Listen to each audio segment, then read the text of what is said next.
Ukraine has not only scored successes on the battlefield, but also there's that strong sense of the civic response within Ukraine that's impressed the world. Oryisa, what's behind this extraordinary civic strength that Ukraine has that's now evident to the world? 10 years ago, we started Ukraine Forum because I, being Ukrainian myself and working a lot in a democracy development field after the collapse of the Soviet Union, saw what you saw in your social progress index, that there was this enormous energy and ambition by Ukrainian people, by communities, by companies to build a different country. When Russia invaded Ukraine full force in 2022, I was saying Ukraine will resist. Are we ready to back Ukraine in that resistance? And why Ukraine was so confident that it will resist is that because I think there were several factors that contributed. The 7 years after the Revolution of Dignity, there were serious reforms that took place. Ukrainian state also strengthened. You have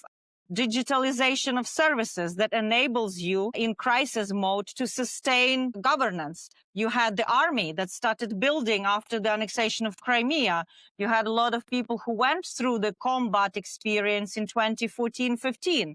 They signed up as volunteers to defend Ukraine. You have decentralization reform that devolved powers to communities, and not only powers, but also financial resources.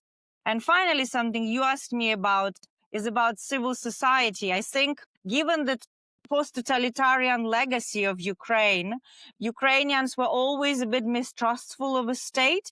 And that means they were not kind of hiding away, but they were taking responsibility on their own. And they were building these horizontal networks of solidarity, if you want, across different sectors.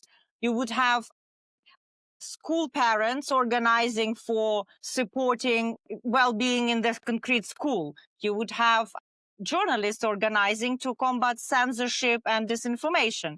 You would have community leaders having horizontal connection on how best to manage waste management or provide services to disabled. And you would have also people in museums working on identity in local communities. So there was this buzzing networks of solidarity that at times of war was put to a different purpose. And we have huge number of people donating to the army, supporting concrete regiments, and taking defense in their hands, because for Ukraine, it's the war for independence.